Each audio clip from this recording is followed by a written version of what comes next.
안녕하세요. 저는 40대 중반이 되어서야 지긋지긋했던 시댁 집안과의 악연을 끊어냈지만 지나간 일들을 생각해 보니 너무 우라통이 터져서 사연을 신청하게 된 여자입니다. 어떻게 사람이 그럴 수 있는지 이해할 수 없는 행동들은 결국 제 한계를 시험하고 말았습니다. 남편과 함께 한 지는 15년 정도 된 것 같아요. 그리고 그 기간 동안 제 눈물, 콧물 다 빼놓고 그 사람에 대한 조금의 감정도 남아있지 않은 상태가 되어 버렸죠. 아이가 있기 때문에 그냥 의무적으로 어쩔 수 없이 살아가고 있었지만 하루하루가 저에게는 악몽 같은 날들의 연속이었습니다. 15년 동안 살면서 남편은 손에 꼽을 수 없을 정도로 사고를 너무 많이 쳐서 정말 지쳐있는 상태였죠. 그리고 최근에 돌이킬 수 없는 상식 이하의 행동을 시모와 함께 저지르고 말았습니다. 저희 엄마가 건강이 좋지 않으셔서 병원에 입원을 하시는 동안 시모와 남편이 신경을 많이 써주려고 노력을 많이 해주고 있었어요. 그 이유는 시모가 평생 동안 시부 옆에서만 지내시다가 추운 겨울날 갑자기 심장마비가 오셔서 전혀 마음의 준비가 되어 있지 않은 상태에 시부를 보내드려야만 했었죠. 그래도 시댁 집안의 중심을 잡아주시던 분이셨는데 세상을 떠나게 되시니 시모는 모든 걸 상의 한마디 없이 일을 진행하셨어요. 시부의 재산이 시모에게 넘어가게 된 시점부터 돈도 흥청망청 사용하셨고 결국 재산을 엄한 곳에 탈탈 털어 넣어주는 충격적인 일이 벌어지고 말았죠. 시부가 세상을 떠나신 지 5년 만에 시모는 가지고 계신 집과 재산 전부를 주식에 투자를 하셨어요. 동네 사람들이 누구는 억 단위를 벌었고 누구는 1,000만 원대의 돈을 만지셨다는 말에 혹하셔서 단기간에 많은 돈을 벌어보시려고 했다가 모든 돈을 탕진하게 되는 일이 생기고 말았죠. 이미 투자를 하셨기 때문에 되돌릴 수도 없는 상황이라 남편은 저희 집에서 같이 지낼 수밖에 없지 않냐고 부탁을 하게 되면서 어쩔 수 없이 한 집에서 생활할 수밖에 없었어요. 남편도 저 몰래 노름을 했다가 상당히 큰 돈을 물려서 빚을 갚는데 등골이 빠질 정도인데 시모는 도와주시기는커녕 오히려 일을 더 크게 만들어 버리셔서 사는 게 너무 짜증이 나고 더는 함께 살고 싶은 마음이 없었어요. 제가 분위기가 점점 심각해지자 시모와 남편은 병원에 계신 저희 엄마한테 신경을 많이 써줬고 최대한 제 심기를 건들지 않게 하려고 눈치를 많이 보고 있었습니다. 이런 상황을 듣게 되신 엄마는 항상 모든 상황을 좋게 풀어나가길 원하셨어요. 병원에 입원해 계시는 동안 최대한 마음 편히 계시도록 해드리고 싶어 제가 가지고 있던 불만들을 털어놓지 않았었죠.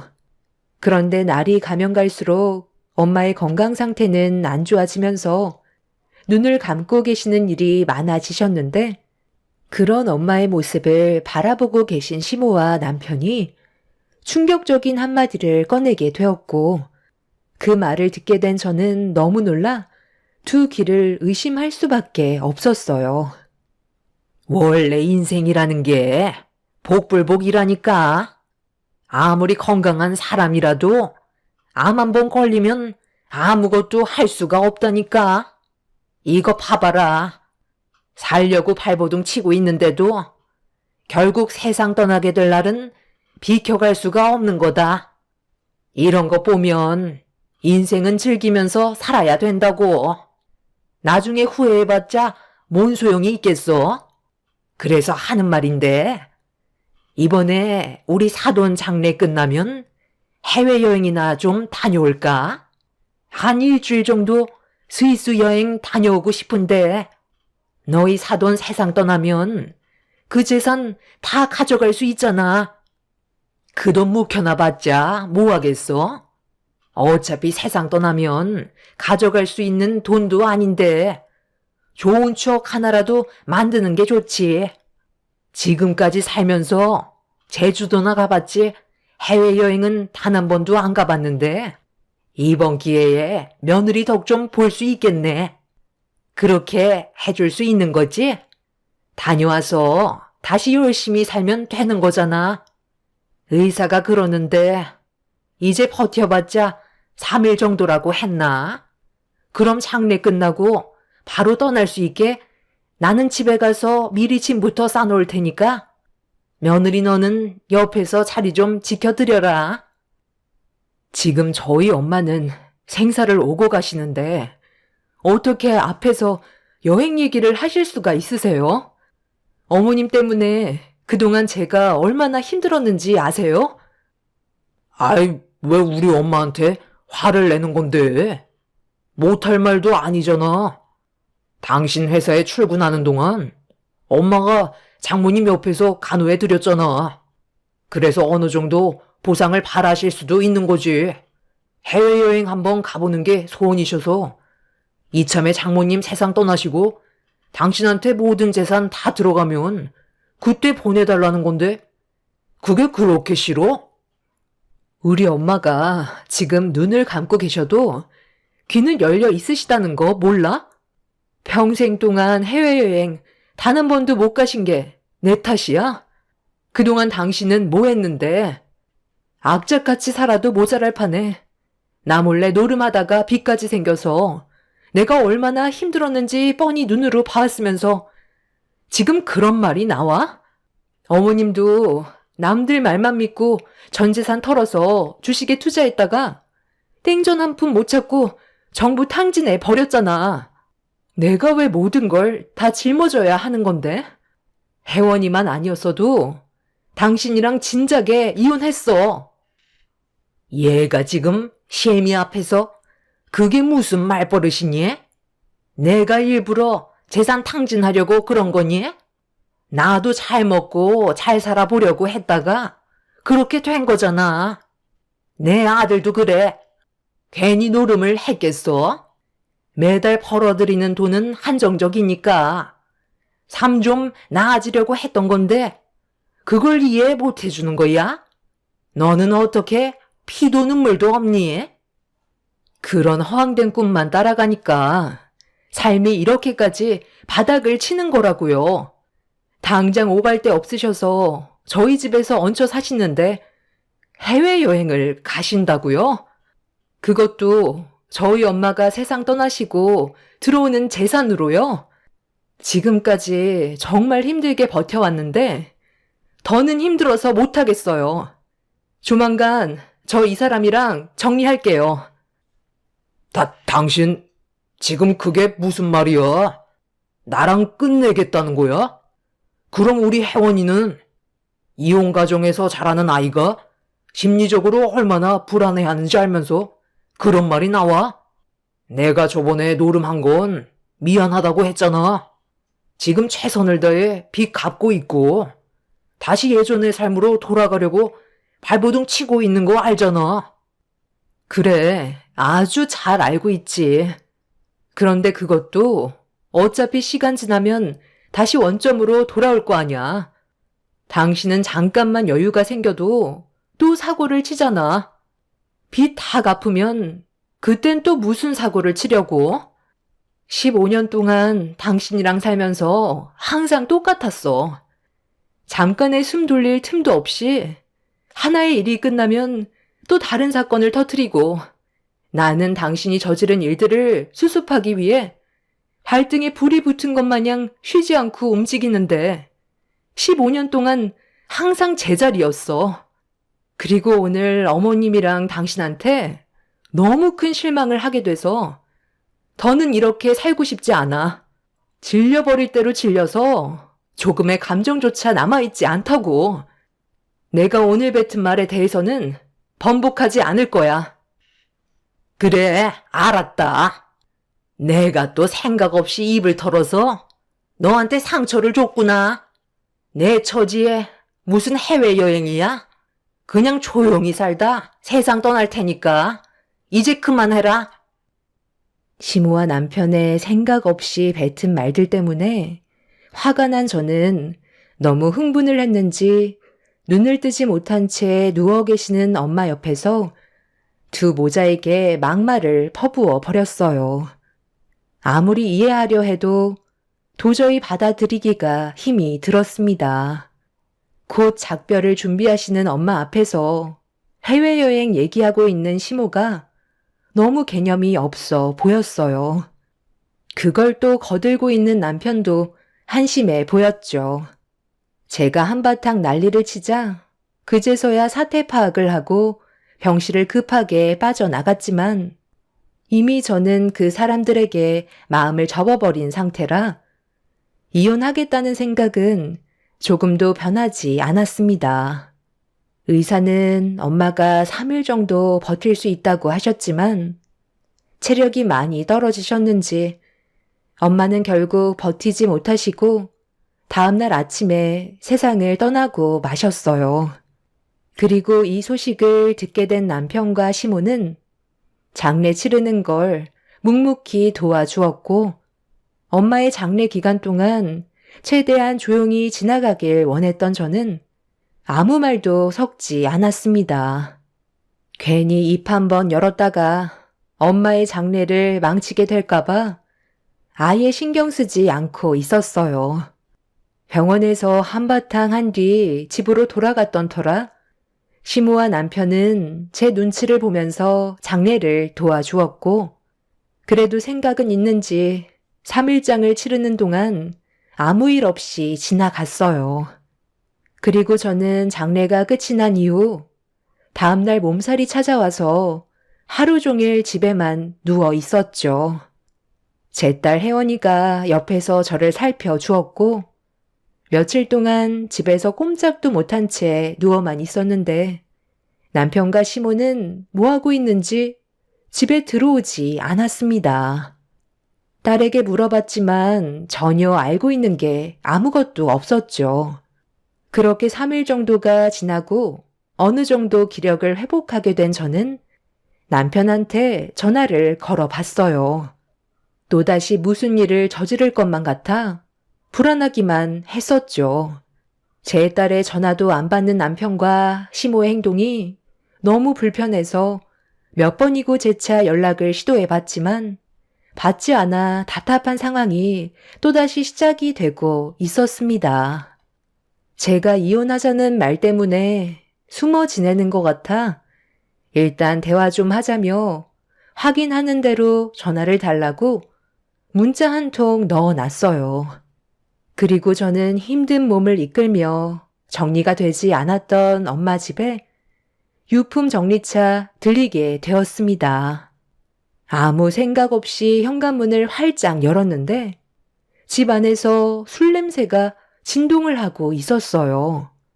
엄마가 병원에 입원하시고 장례까지 치르는 동안 환기를 시키지 못해 집안 공기가 안 좋아진 줄 알았는데 신발을 벗고 거실로 들어가는 순간 저는 너무 놀라 뒤로 넘어지고 말았어요.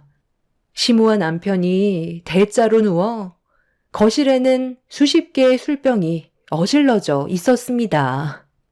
제가 비명을 지르면서 집안이 떠나갈 정도로 화를 내자 그제서야 눈을 뜬 남편은 제 얼굴을 보더니 아직 술이 덜 깼는지 웃어 보이면서 시모를 흔들어 깨웠어요. 왔냐? 네가 여기 올 줄 알고 기다리고 있었지. 우리도 장례 치르고 많이 힘들었는지 술이 좀 당겨서 아들이랑 치맥 파티 좀 즐겼다. 전날 저녁에 들어온 거야. 오래간만에 아들과 동해바다 여행 갔다가 오는 길에 집에 들어가면 네가 또 한 소리 할 것 같아 이쪽으로 방향을 틀었거든. 아직 술이 좀 남은 것 같은데 일단 흥분 좀 가라앉히고 한잔하면서 얘기하자. 어제 내 아들이랑 먼저 얘기 좀 했었거든. 내가 지금 집이 없잖니. 그런데 너희 사돈이 세상을 떠나고 이 집이 비어 있으니 앞으로 이곳에서 살면 될 것 같은데. 내 아들도 이 집이 마음에 들었는지 같이 살고 싶다는 말을 하네. 너랑 같은 공간에 있으면 눈치만 보이고 숨 막혀서 정신적으로 많이 힘들다고 하는데 나 혼자 지내겠다고 하는 것도 좀 그렇잖니. 집이 좀 낡긴 했지만 그래도 이 정도면 살만 하잖니. 우리 엄마가 오죽했으면 이런 결정을 내렸겠소. 당신이 하도 힘들게 하니까 따로 나와서 살겠다는 거잖아. 그래서 어제 한 차례 짐 좀 정리했어. 버릴 거 다 버리고 장롱 안에 있던 것들 중 엄마한테 필요 없는 물건 같은 건 내가 다 버렸거든. 아직도 여기저기 리모델링 해야 될 것도 많고 집 정리도 좀 해야 되는데 이왕 온 김에 당신이 좀 도와줬으면 좋겠네. 내가 봤을 때 필요 없어 보이는 건 대충 버리긴 했는데 당신은 내 생각이랑 좀 다를지도 모르잖아. 그래서 지금 내 허락 없이 우리 엄마 집에 함부로 들어와서 이 난리를 쳐놓은 거야? 당신 정말 끝까지 질려버리게 만드는구나. 어떻게 우리 엄마 집에서 술판을 버린 것도 모자라 짐까지 싹 다 버릴 수가 있어? 당장 안 나가? 내가 저번에 얘기했을 텐데 우리는 이혼할 거고 당신과 나와의 관계는 이미 끝난 거라고. 좀 진정하고 내 말 좀 들어봐라. 왜 이렇게 흥분하고 그래? 다 생각이 있어서 그런 거잖니. 네가 앞으로 살아가는데 우리 도움이 필요 없을 것 같니? 사람 일은 아무도 모르는 거다. 내 아들이 지금은 일당직 막노동을 하고 있지만 조만간 제대로 된 일자리 구하게 될 테고 그럼 다시 안정적인 생활이 가능해질 거 아니야? 나는 이 집에 살면서 며느리 눈치 안 보면서 살아도 되니까 서로 얼굴 붉히게 되는 일도 없잖니? 그러니까 앞으로 남은 인생 즐겁게 행복을 느끼면서 살아가도록 하자. 그리고 항상 겸손해야지. 어른한테 대들면 되겠어? 네가 지금 잘 나간다고 고꾸라지지 않으라는 법 없다. 내 아들이 지금 못났다고 대성하지 말란 법도 없다. 그러니까 네가 지금 잘 나갈 때 주위를 한번 돌아보고 챙겨줘야 된다는 거야. 너희 사돈 봐봐라. 나보다 건강해 보이던 사람이 결국 세상을 떠났잖니. 이렇게 인생이 허무한 거야. 그러니까 우리 형편을 조금만 더 이해해주고 앞으로 서로 웃으면서 살아가면 어떻겠니? 그렇게 해줄 수 있지? 그런 의미에서 애미야, 안방에 있는 짐 싹 갖다 버려주고 다시 가구 새롭게 들이도록 하자. 아무리 생각해봐도 세상 떠난 사돈 물건을 내가 쓰는 건 좀 찝찝해서 말이야. 아들, 내가 제일 큰 방을 쓸 테니까 너는 저쪽에 있는 작은 방 쓰면 될 것 같아. 오늘같이 좋은 날 우리 술 한잔 또 걸쳐야지. 어제 먹다 남은 치킨 좀 데워와 봐라. 남편은 시모의 말이 끝나기 무섭게 주방에서 맥주와 먹다 남은 치킨을 가지고 걸어오고 있었어요. 둘 다 제정신이 아닌 것 같아 할 말을 잃은 저는 두 사람을 묵묵히 바라만 보고 있었습니다. 남편은 저에게 다가오더니 맥주 한 캔을 건네주면서 과거에 안 좋았던 일들은 전부 잊어버리자고 웃고 있었어요. 사태 파악을 전혀 못하고 있는 남편과 시모의 행동에 결국 이성의 끈을 놓아 버렸고 건네받았던 맥주캔을 따서 시모와 남편의 얼굴에 사정없이 뿌려 버렸습니다. 두 모자는 놀란 표정으로 뭐 하는 거냐고 소리를 지르면서 제가 들고 있던 맥주캔을 빼서 던져 버렸고 저를 무섭게 노려보는 남편의 뺨에 손을 올려 붙였습니다. 당장 나가라고 소리를 지르자 시모가 자기 아들 얼굴에 손을 올렸다면서 제 머리채를 쥐어 뜯으셨고 집안은 난리가 나고 말았습니다. 내가 왜 이 집에서 나가야 되는데? 너희 사돈 병수발 들어줬으면 이 정도는 받아도 되는 거라고. 그리고 네가 이혼할 수 있게 만들어 줄 것 같니? 이 손 놓으시죠. 저도 참을 만큼 참았고 더 이상은 같이 지낼 수 없을 것 같아요. 저 사람이랑 이혼하고 남은 인생 숨 좀 쉬면서 살아갈 거라고요. 이런 모습 혜원이한테 보여주느니 하루라도 빨리 이혼하고 각자 갈 길 가는 게 최선이라고요. 아무리 가족이라도 저희 엄마 집에 함부로 들어오는 건 주거 침입죄에 해당되는 거 모르세요? 경찰에 신고하기 전에 당장 나가시라고요. 그리고 저희 엄마 물건 버리신 건 법적으로 손해배상 청구할 거예요. 너까지 깨. 지금 나를 이겨먹을 수 있을 거라 생각하니? 내가 얘기했지? 여기에서 절대 나가지 않겠다고. 이 집은 내 거야. 그러니까 네가 나가거라. 우리 엄마가 나가라잖아. 나는 당신과 절대로 이혼 안 할 거고 혜원이도 앞으로 나랑 살게 될 거야. 네가 아무리 발버둥 쳐봤자 나한테서 벗어날 수 없다고. 남편은 시모에게서 저를 떨어뜨려 놓은 뒤 집 밖으로 내쫓아 버렸어요. 너무 화가 난 저는 경찰에 신고하겠다고 소리를 질렀지만 남편은 현관문을 닫아버린 채 더 이상 제 말에 아무런 대답도 하지 않았습니다. 한참 동안 문을 두드리면서 나오라고 소리를 질렀지만 시모와 남편은 끝까지 나오지 않았어요. 더는 이렇게 살고 싶지 않았던 저는 그 자리에서 경찰에 신고를 하게 되었죠. 그렇게 잠시 뒤 경찰분들이 찾아와서 문을 열어달라고 했지만 시모와 남편은 아무 대답도 하지 않았어요. 결국 저희는 열쇠 수리기사를 불러 현관문을 열려고 했지만 생각보다 쉽지가 않았죠. 그런데 집 안에서 무언가 와장창 깨지는 소리가 들리면서 남편이 강제로 문을 열려고 하는 순간 집안의 물건을 전부 다 태워버릴 거라면서 이상한 소리가 계속해서 들려오고 있었습니다. 경찰분들은 집 안을 열 수 있는 방법을 찾아보기 위해 집 주변을 돌고 있었는데 현관문 밑에서 무언가가 흐르고 있었어요. 현관문을 열려고 작업 중이던 기사님은 바닥에 흐르고 있는 게 무엇인지 확인해 보려고 냄새를 맡으셨는데 그 순간 놀라시면서 갑자기 뒷걸음질을 치셨습니다. 시모와 남편은 가질 수 없으면 전부 다 태워버리겠다면서 휘발유를 집안에 뿌리고 있는 듯 보였어요. 저는 너무 놀라 얼굴 보고 얘기하자고 했지만 이미 시모와 남편도 흥분한 상태라 제 말이 귀에 들리지 않았죠.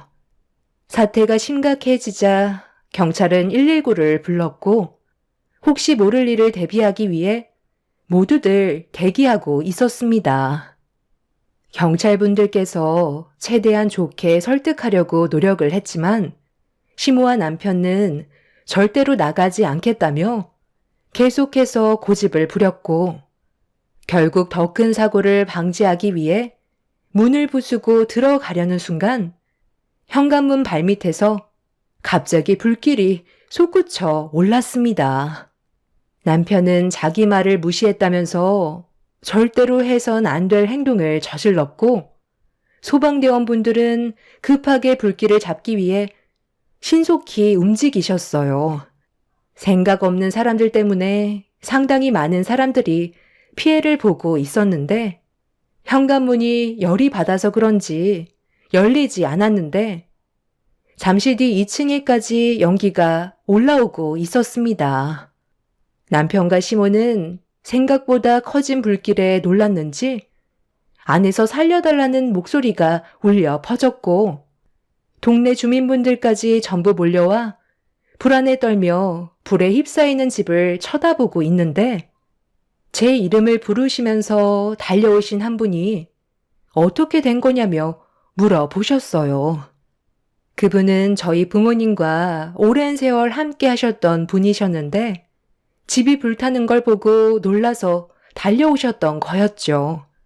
제가 상황 설명을 드리자 그분은 잠깐만 기다리라면서 어디론가 급하게 달려가셨습니다.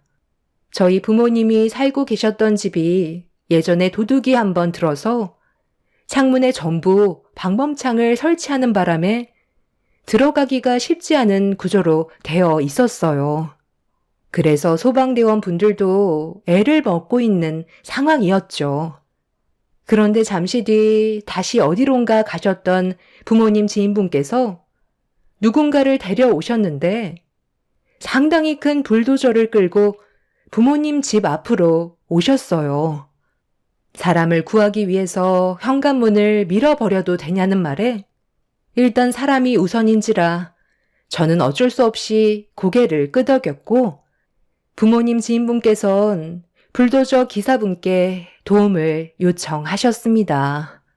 알고 보니 부모님 집 근처에서 건물을 올리기 위해 작업 중이셨다는 걸 알 수 있었죠. 그렇게 불도저로 현관문을 밀어버리자 부서지면서 틈이 생겼고 그 안으로 소방대원 분들께서 화재를 진압하며 집 안으로 들어갔어요. 그리고 잠시 뒤 시모와 남편이 부축을 받으면서 탈출을 할 수 있었습니다. 두 모자는 곧바로 응급실로 향했고 부모님 집은 소방대원 분들 도움으로 화재를 진압할 수는 있었지만 순식간에 불길에 휩싸였던 터라 집안은 전부 재로 변해버리고 말았습니다. 시모와 남편은 크게 다친 곳 없이 타박상 정도였고 이런 상황을 만든 거에 대해 조사가 진행되었는데 정말 뻔뻔하게도 두 모자는 술을 너무 많이 마셔서 기억이 나지 않는다고 거짓말을 하고 있었습니다. 아니, 글쎄, 기억이 안 난다니까요. 갑자기 현관문 앞에서 불길이 치솟아 저희들도 놀란 상태였다고요. 술을 너무 많이 마셔서 전혀 기억이 없어요. 제가 무슨 말을 했었나요? 저도 술을 하도 먹어서 어떤 일이 있었는지 잘 모르겠어요. 눈 떠보니까 병원에 누워 있었다고요. 당신은 우리가 왜 이렇게 됐는지 알아? 둘 다 정말 너무 뻔뻔한 거 아니야? 목숨을 살려줬으면 감사하게 생각해야지. 좀 전까지만 해도 집 안으로 들어오지 못하게 난리를 쳐놓고 기억이 나지 않는다고? 지금 두 사람이 얼마나 큰 일을 저질렀는지 알아? 우리 부모님 집이 전부 다 타버려서 쟤밖에 안 남았다고. 결국 집을 밀어버리게 생겼는데 잘못이 없어? 그럼 이제 너희 사돈집에서 앞으로 살 수 없는 거니? 아유, 일을 어쩌면 좋아. 좀 낡긴 했었지만 그래도 살만한 집이었는데 이왕 이렇게 된 거 싹 다 밀어버리고 다시 새로 집을 지으면 되지. 그쪽 동네가 조금만 걸어가도 있을 건 다 있어서 살기는 아주 딱 좋던데. 어차피 새로 지을 거면 좀 넓게 올리면 좋을 것 같은데. 당신한테도 잘못이 전혀 없는 건 아니잖아. 우리 엄마 말 무시하고 나는 당신이랑 이혼하기 싫은데 계속 밀어붙이니까 화가 났던 거라고. 그런데 정말 집안에 화재는 왜 난 거야? 아까 연기를 너무 많이 마셨는지 기억이 끊어졌나 봐. 아무래도 좀 더 입원을 해야 될 것 같은데. 굳이 경찰서에까지 가야 되나요? 너무 뻔뻔했어요. 정말 사람이 아니라고 생각이 들 정도로 그 사람들의 행동에 화가 하늘을 찌를 정도였죠. 더 웃긴 건 의사는 몸에 전혀 문제가 없다고 하는데도 자신들한테 피해가 올까봐 최대한 병원에서 나가지 않으려고 여기저기가 다 아프다면서 최대한 버티려 하고 있었어요. 하지만 결국 오래 가지 못하고 두 모자는 연행이 되면서 모든 사실을 인정하게 되었죠.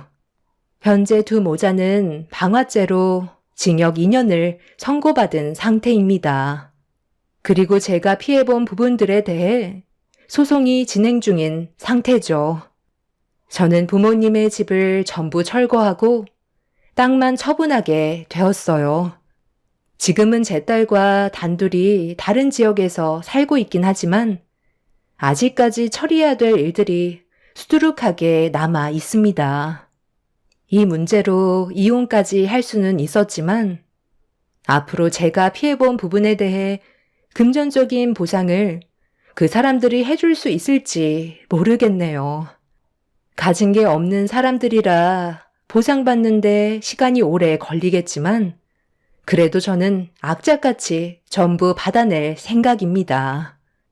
최소 5년 정도 받을 줄 알았는데 생각보다 형량이 너무 적게 나와 마음이 후련하지는 않습니다. 그 사람이 없는 2년의 시간 동안 어떻게 계획을 세워야 할지 요즘 생각이 많습니다. 자신들의 이득만 생각하고 함부로 행동한 그 사람들이 잘못을 깨닫지 못하니 다시 사회에 나온다고 달라질 건 아무것도 없을 텐데 평생 감옥에서 썩었으면 좋겠어요. 차라리 그냥 제 딸과 함께 이민을 갈까도 생각 중입니다. 두 번 다시 그 사람들과 마주하고 싶지 않고 제 딸과도 엮이게 하고 싶지가 않습니다. 앞으로 어떻게 해야 할지 고민이 많지만 최대한 지혜롭게 헤쳐나갔으면 좋겠어요. 제 사연을 들어주신 분들께서도 저에게 좋은 의견을 주신다면 감사하겠습니다. 지긋지긋했던 시간들 이제야 끝이 났는데 남은 인생은 행복하게 살고 싶네요. 제 사연 들어주신 분들 감사합니다. 안녕하세요. 50대 주부입니다. 사연 없는 집 없다지만 여기 나오는 사연들을 보고 항상 놀랜답니다. 저 역시도 사연이 많아요. 오늘은 제 이야기를 써볼까 합니다.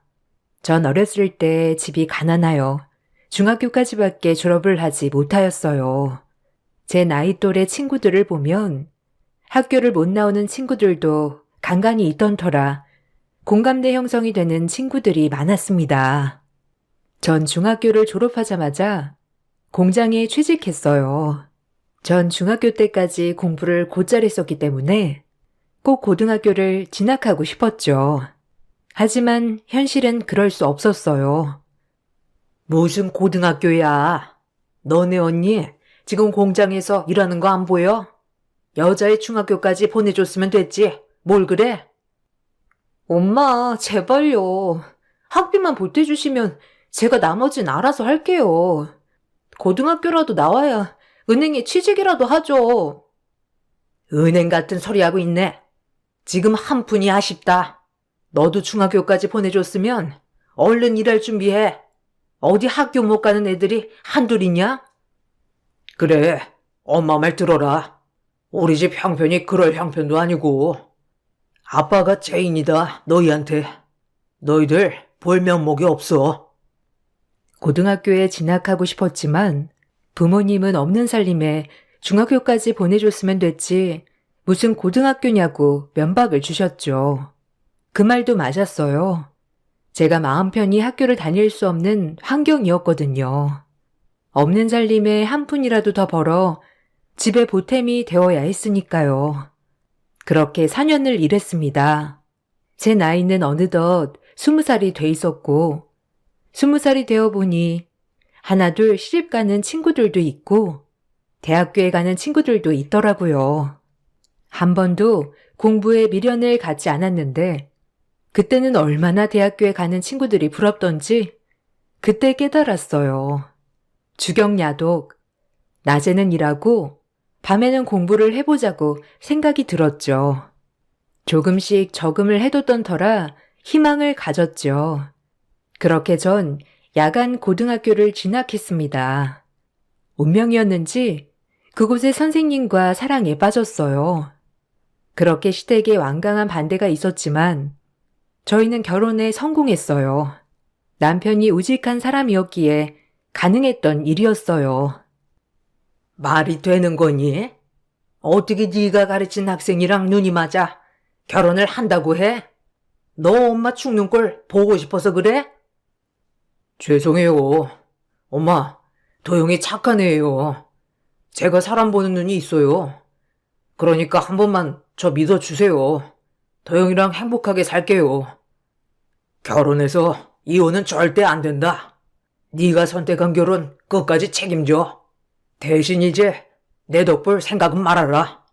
그렇게 반대해도 네가 선택한 네 결혼이니까. 하여튼 더 이상 긴 말 마라.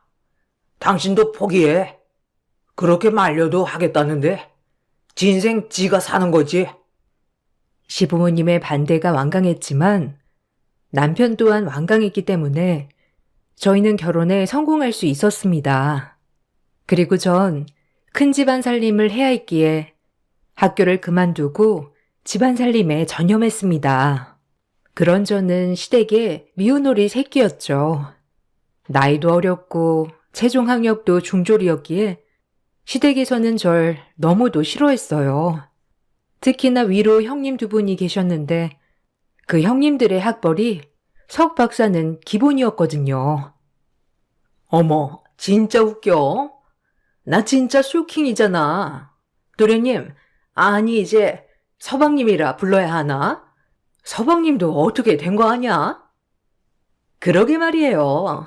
아니 중졸이 웬 말이야? 그래도 기본은 맞춰줘야지. 나 우리 서방님이 정열파인 줄 몰랐네 진짜. 어떻게 조건을 안 볼 수가 있지? 그래도 웬만해야지. 안 그래요? 그래도 뭐 그러려니 해야죠. 차라리 잘 됐죠. 이 집 살림 아줌마 혼자 하기도 힘들 텐데 공짜 인력 생긴 거 아닌가요? 뭐 어이야 없지만 그렇게 죽고 못 산다는데 어쩔 수 없죠 뭐. 아, 동서도 동서 매력이 뭐인 것 같아? 나 진짜 궁금해서 그래. 뭐 얼굴이 딱히 예쁜 것도 아니고 그렇다고 집안이 좋은 것도 아니고. 네? 아, 저희는 그냥 둘만 생각했어요. 배경 이런 거 없이. 그리고 손익 형님들이니 당연히 형님들에게 깍듯이 하겠지만 무시하지 말아주세요. 병철 씨랑 결혼한 게 제가 두고두고 욕을 먹어야 할 이유가 되진 않는다고 생각하거든요. 형님들은 제 말에 아주 집이 떠나가라 비웃어댔습니다. 늘 그런 식이었어요. 시어머니와 시아버지도 저를 마음에 들어하지 않았지만 저를 아주 대놓고 괴롭힌 건 형님들이었죠. 형님들은 저와 말도 섞고 싶어 하지 않았고 가만히 계신 어머님의 속을 뒤집으며 저를 더 싫어하시게 부추겼죠. 그래도 다정한 남편을 생각하며 버텼습니다. 내가 선택한 결혼 후회하지 말자고요. 아니 어머님, 동서 오늘 아침에 밥 차리는 거 보셨어요? 본데 없이 자라서 그런지 밥도 그냥 아무렇게나 푸더라고요. 그거 제가 말하려고 했는데 아니 밥 퍼놓은 거 보고 저 엄청 놀랬잖아요. 어머님 보셨죠? 그런 것부터 티난다고 해야 하나? 아이고 그만 말해라 심란해. 어차피 기분 좋지도 않은 거 불난 집에 부채질 마라. 나도 속 터지는데 참고 있는 거야. 아니죠. 그런 거는 어머님이 따끔하게 한마디 하셔야죠. 안 그런가요? 아주 제멋대로 얼마나 날뛰는데요. 기강을 잡아야죠. 형님 말이 맞아요. 얼마나 날뛰는데요. 어머님이 좀 한마디 해주세요. 어디 지랑 우리랑 같나요? 꼭 똑같이 생각하는 것 같다니까요. 내버려 둬라. 너희들이랑 한참 비교되는 애다. 말해봤자 입 아픈데 뭘. 난 걔랑 얘기하려고 하면 머리부터 아프다. 알겠니? 형님들과 어머님은 제가 없는 줄 알고 저렇게 뒤에서 얘기하는 일이 허다했어요. 대부분은 형님들이 먼저 시작한 것이고요. 전 그렇게 온갖 무시를 견뎠죠. 그리고 저희는 신기하게도 세 며느리가 각각 차례대로 임신을 하였어요. 큰형님이 먼저 아이를 갖자 둘째 형님 그리고 저 이렇게 순서대로 말이에요. 형님들은 임신을 하자 집안일에서는 완전 손을 떼었죠. 그런 형님들을 어머님은 보고만 있었고요. 온갖 집안일은 다 제 차지가 되었습니다. 서러웠던 일이 한두 가지가 아니었어요. 가뜩이나 하지 않는 집안일이었지만 임신하자마자 딱 손을 떼더라고요. 큰 집안일은 제 몫이었습니다. 저도 배가 하루가 다르게 불러와 배가 많이 무거웠지만 저마저 못하면 남편까지 미움을 받을까 생각하며 열심히 했어요. 하지만 돌아오는 건 비아냥이었죠. 동서는 원래도 험한 일 하던 사람이니까 집안일 혼자 다 맡아서 해도 되지? 우리야 뭐 책만 보고 뭘 하나? 그리고 임신하니까 몸도 나른하니 아무것도 못하겠는 거 있지? 좀 부탁할게. 아니지. 동서는 결혼하고 팔 잡힌 케이스니까 이 정도는 괜찮나? 형님은 무슨 부탁이에요? 동서, 그렇게 하도록 해. 어머님도 암묵적으로 동의하신 일이기도 하고 동서 임신했다고 우리랑 똑같이 아무것도 안 하려 들면 곤란해. 알겠어? 서방님도 동서 때문에 아버님 눈밖에 나신 마당에 집안일이라도 해야지. 안 그래? 형님들 너무하네요. 저 일할 수 있죠. 근데 저한테 이제 예의 좀 지켜주세요. 아무리 손이 형님들이라지만 이건 인격모독에 해당되는 것 같아요. 그러니까 앞으로는 저한테도 예의를 갖춰서 말씀해 주세요. 제발 부탁드릴게요. 저도 힘들어요. 어머, 동서, 말 되게 웃기게 한다. 누가 보면 우리가 동서 쥐잡듯 잡는 줄 알겠어. 어디 무식하게 우리 그런 여자들 취급해? 그러게요 진짜. 웃겨? 뭐 눈엔 뭐만 보인다더니 동서 주변에 죄다 피해의식이 있는 사람들 뿐이구나. 작작해. 그리고 공장일 하던 거에 비하면 집안일은 껌이지 안 그래? 그런 식으로 주제 파악 못하면 정말 곤란해. 알겠지? 제가 형님들에게 예의를 갖춰달라고 말이라도 할 때는 형님들은 저를 피해망상에 심한 여자로 몰아갔죠. 그렇게 전 혹독한 시집살이를 건디며 홀로 아이를 뱃속에 품고 감내해야만 했었죠. 남편 외엔 아무도 저의 편이 없었거든요. 그렇게 입덧티도 못 내고 형님들 시중까지 들어가며 집안일을 했어요. 형님들이 출산을 하고 나서도 모든 일이 저의 일이 되었죠. 형님들은 본인들과 똑 닮은 딸들을 낳았어요. 그리고 곧이어 저도 아이를 낳았습니다. 아버님께서 노래를 부르고 부르던 아들이었죠. 어머, 아들이라고? 참나, 말도 안 돼. 그럼 뭐해? 정말 내놓은 자식 아들인데. 신경 쓰지 마, 동서. 설마 아들 하나 낳았다고 변하겠어? 당연하죠. 아버님이 어떤 분인데 그렇게 반대할 결혼할 서방님 아이인데 설마 그러시기야 하겠어요?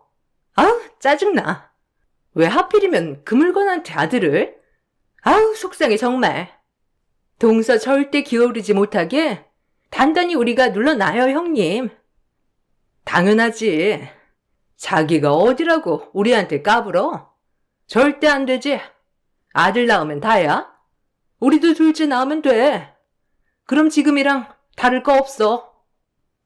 형님들은 거실에서 이런 얘기를 하고 있더군요. 너무 어이가 없었죠. 저만 아들을 낳은 것도 형님들에겐 미움의 대상이었어요. 그리고 제가 아들을 낳자 형님들의 괴롭힘은 더 심해졌어요. 아무래도 혹시나 아버님 재산이 많은데 그것이 손자한테로 갈까봐 하는 마음 때문이었죠. 전 아들이 주는 기쁨을 나날이 느끼며 하루하루 살아갔어요. 집안일이 생각보다 많이 고됐지만 아들의 재롱을 보는 날 때문에 힘든 것도 잊어버렸죠. 저는 그렇게 아들과 남편만을 위해 살았어요. 아무래도 시어머니와 시아버지는 소녀인 형님들 딸들보다 저희 아들을 조금 더 예뻐하는 눈치였지만 저 때문에 확 예뻐하진 않았어요. 그것도 아들한테 참 미안했죠. 괜히 엄마 잘못 만나 할아버지 할머니의 사랑도 못 받는 것 같아서 말이에요. 하지만 이 집의 아들 파워는 대단했어요. 그렇게 절 미워하였던 시어머니는 저만 아들을 낳자 눈에 띄게 제 아들만을 싸고 돌았습니다. 아무래도 여자아이들은 시집가면 그만이라는 생각을 가지고 계신 옛날 사람이었으니까요. 제 인생에서 가장 행복했어요. 그래도 사랑받는 아들을 볼 수 있으니 말이에요. 나 윤우랑 마실 좀 다녀올 테니 집 잘 보고 있어라. 그리고 어미, 오늘 닭곰탕 좀 끓여놓고 먹고 싶단다. 어머, 어머님은 윤우만 데리고 가시게요? 우리 아영이랑 아윤이도 있는데 꼭 윤우만 데리고 다니시더라? 내가 또 언제 윤우만 데리고 다녔다고? 아영이랑 아윤이도 그럼 옷 입히거라. 같이 데리고 가지 뭐. 닭곰탕 해놓고. 네, 어머님. 닭곰탕 해놓을게요. 걱정 마세요. 아영이 잘 챙겨주세요. 그래도 어머님 첫 손녀잖아요. 시어머니는 노골적인 편에는 아니었지만 은근히 제 아들만 데리고 다니고 싶어 했죠. 하지만 형님들은 은근 견제했어요. 전 그냥 그러려니 했죠. 그런 행동들에 엮이고 싶지 않았거든요. 그리고 첫째 형님은 서럽다는 듯이 둘째를 가졌어요. 그리고 꿈에 그리던 아들을 낳았죠. 시부모님들은 눈에 띄게 좋아하셨어요. 워낙 아들 사랑이 유난스러웠던 분들이니 큰형님이 아들을 낳았다고 하니 언제 그랬냐는 듯이 시부모님의 사랑은 막내 손자에게로 갔어요. 아무래도 박사까지 간 며느리에게 나온 손자이니 더욱더 고귀했겠죠. 전 그런 아들에게조차 미안한 엄마가 되었어요. 형님은 아들을 낳더니 기세가 더 등등했어요. 그럼 이래야 정상이지. 당연히 누릴 걸 누려야 정상이지, 안 그래, 동서? 이 그림이 맞는 거잖아, 안 그래? 그럼요. 형님 말이 맞고 말고요. 그동안 좀 서러웠어요. 말도 안 되지. 어디 중졸아들이랑 박사아들이랑 같아요? 어머님 아버님도 이제서야 사리분별 확실하시네. 안 그래요? 진짜 그동안엔 어머님 총기가 흐려졌나 했다니까요. 그래도 다행이죠 뭐. 중졸 아들이라뇨? 형님들, 말 심한 거 아니에요? 형님네 아이들은 금띠 두르고 나왔나요? 똑같은 손주들이지. 중졸 아들, 박사 아들, 이렇게 금 나눠야겠어요?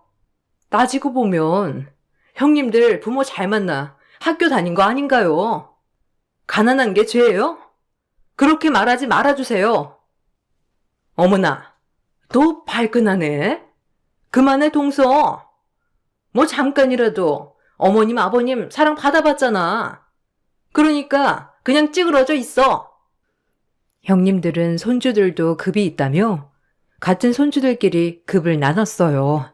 제가 그런 취급당하는 건 괜찮았지만 저희 아들마저 제가 엄마라는 이유로 그런 취급을 당하니 너무 화가 났어요. 전 이악 물고 아이를 잘 키워내리라 다짐했습니다. 그리고 있는 힘껏 제가 할 수 있는 모든 것들을 다 했어요. 남들이 욕할지언정 저의 이런 모습을 되물려주지 않고자 했죠. 다행히 아들은 착하고 총명하게 자라주었어요. 저와는 다르게 지혜로웠고요. 그리고 저는 그때부터 열혈맘이 되었습니다. 정말 다행인 건 열혈맘인 저에게 저희 아들은 총명 그 자체였습니다. 본인이 먼저 자기주도 학습을 하였고 공부에는 이미 탁월했으니까요. 그렇게 밥 안 먹어도 배부른 나날이었죠. 그리고 전 분가를 꿈꿨습니다. 이제라도 저희 세 식구 나가 살며 오손도손 살고 싶었고 형님들과 엮이고 싶지 않았어요. 형님들은 제 아들이 조금이라도 뛰어날까봐 늘 전전긍긍 까내리기 바빴으니까요. 발악을 한다 동서. 그래봤자 중졸 아들이지 안 그래? 동서 머리 닮았으면 딱 중학교 때까지 아니야? 그만해. 무슨 말이에요? 제가 중졸이라고 해서 윤우도 중졸이 될 거란 말이에요? 무슨 말을 그렇게 하세요? 제가 아영이나 아연이 지 엄마 닮아 아주 싹수가 없네 이렇게 말하면 형님 기분이 어떻겠어요? 제가 누누이 말했죠? 말 조심하라고요. 말 함부로 하지 마세요. 어머, 지금 동서 나보고 싹수 없다고 한 거야? 말 다 했어? 이게 진짜 미쳤나? 아주 이제 눈에 뵈는 게 없지? 우리 집에 좀 살았다고 네가 뭐 되는 줄 아니? 넌 아직까지 그대로 중졸 나부랭이야, 알겠어? 그러니까 기어오르지 말고 찌그러져 있으란 말이야. 뭐라고요? 말 다 했어요? 두고 보자고요. 끝에 누가 웃게 되는지 형님인지 저인지 아셨어요? 저 절대 이렇게 가만 못 있으니까. 전 이 말만을 남겼습니다. 그리고 아들의 교육에 집중했어요. 맹모 삼천지교라고 이 세상에 태어나서 그렇게 열정을 쏟아본 적이 처음이었죠. 다행이었던 건 아들이 그런 저를 잘 따라와 주었습니다. 만약 아들이 싫어했다면 못했을 테죠. 뭐든 완벽했어요. 공부하기 싫은 방학에도 제 말을 따라 주었죠. 낮에는 학원, 밤에는 자기주도 학습을 철저히 시켰거든요. 그리고 내신에 좋다고 하는 봉사활동은 죄다 섭렵했습니다. 전 그렇게 완전 열혈맘이 되어가고 있었죠. 그렇다고 집안일을 소홀히 한 건 아니었어요. 전 새벽같이 그 큰 집안일을 다 끝내놓고 아침부터 저녁까지 아들 공부 스케줄, 그리고 틈틈이 시어른 밥상 준비, 몸이 정말 두세 개라도 모자랄 지경이었어요. 형님들은 그런 저를 도와주기는커녕 본인들 치장하러 다니기 바빴고요. 일하는 사람, 노는 사람 따로 있는 집안이었습니다. 하지만 모든 사람이 다 당연하게 생각했죠. 악착같이 버텼어요. 동서처럼 윤우 그렇게 공부시켜도 그 핏줄이라는 게 있다, 동서야? 아무리 발버둥 쳐도 그 아우라라는 게 있어요. 어머, 우리 형님 또 명언 나오려고 하신다. 동서, 잘 새겨 들어. 우리 형님이 어디 틀린 말 할 분이셔? 네? 무슨 소리를 하시려고? 혹시 또 저 기분 나쁜 소리면 그냥 안 들을게요. 저 오늘 아버님 전골 드시고 싶다 해서 바빠요. 내가 무슨 소리를 할 줄 알고? 그냥 윤우 작작 공부시키라는 거지. 아무리 날뛰어도 그냥 윤우는 중졸 아들이니까. 형님, 중졸 얘기 좀 그만하세요. 자그마치 16년째예요. 형님 박사 따고 지금 뭐 하세요? 이 집에서 저랑 똑같이 며느리 아닌가요? 며느리라도 다 같은 줄 알아? 난 아버님, 어머님이 자랑스러워하는 며느리고 동서는 있는지 없는지 모르는 며느리고. 형님의 또 중졸 소리 정말 듣기 싫었죠. 자그마치 16년 내내 듣고 있었습니다. 하지만 그 아무도 비난하지 않았죠. 오히려 제가 중졸인 게 가장 큰 잘못이었으니까요. 그래도 아들이 총명한 덕분에 아버님, 어머님은 아들만은 예뻐해 주셨어요. 항상 성적도 1등, 상도 타오고 예의도 바르고 지혜로웠으니까요.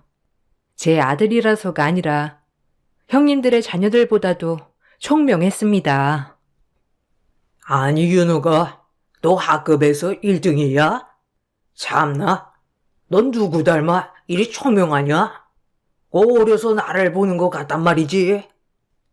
에이고, 그러게요. 우리 윤우가 어렸을 적 할애비랑 지 아빠 쏙 빼닮았지 뭐예요.